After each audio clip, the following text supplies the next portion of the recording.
Javohir Toshmurodov o'zi dasturchi, mexanik desa ham bo'ladi. Yaxshi atrofida jamoasi. Jamoadan kuchliroq yutuq yo'q deb o'ylayman. O'zbekistondagi IT strukturasini, zamonaviy kasblar strukturasini xalqaro darajada yuqori o'rinlarga olib chiqish. Chunki matematikaning asosi bizmiz, hadis ilmining asosi bizmiz. Uni ham uddalaymiz, qo'limizdan keladi.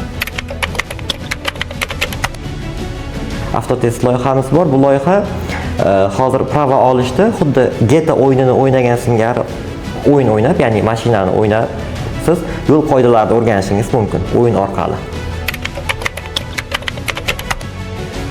Klinikalarga programma yasadik.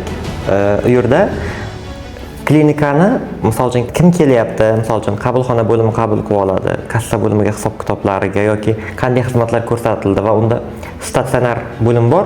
Statsionar bo'limda o'sha bemorlar qaysi palatada yotibdi va yotganiga necha kun bo'ldi, summasi necha pul bo'ldi, shunaqa narsalarni ham avtomatik hisoblab beradi. Buni bir nechta klinika ishlatyapti, xususan o'zimiz Samarqandda va Vodiyda. IT sohasida ham juda ham ko'p yo'nalishlar bor. U yerda o'quvchini agar logik tarafdan, fikrlash tarafdan, mantiq tarafdan talant iqtidori bo'lsa, dasturlash yo'nalishi qulayroq.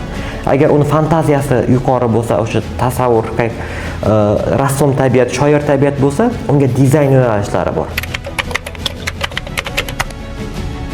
O'zbekistonda reytingi mana shu hozirgi vaziyatda qolgan o'zimizning Markaziy Osiyodagi davlatlarga nisbatan yuqoriroq.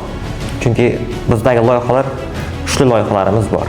Biznesmenlar, tadbirkorlar imkoningiz bo'lsa investitsiya qilingizlar. Bu mikrosxemalar ishlab chiqarish, ya'ni chiplar ishlab chiqarish va neodamin degan modda bor. Magnit o'zi neodamin, faqat uni qanaqa ko'rinishi? Motorlarda, dronlarda motorlar ichki ko'rinishi. Mikrosxemalarda, ya'ni chiplarda va o'sha neodaminni ishlab chiqarishda, noldan ishlab chiqarish O'zbekistonda yo'lga qo'ysak, bizga na Xitoy, na Amerika, na Koreya yeta olmay qoladi. Mana shu rivojlanish bo'yicha. Realsoft IT kompaniyasida ishlagan vaqtimizda ota-ona nazorati degan bu davlat loyihasi edi. Uni ishlab chiqqanmiz. Kitob o'qish nafaqat IT sohasida, balki boshqa sohada umuman odam bo'lib turish uchun, odam bo'lib yashash uchun kitob o'qish muhim.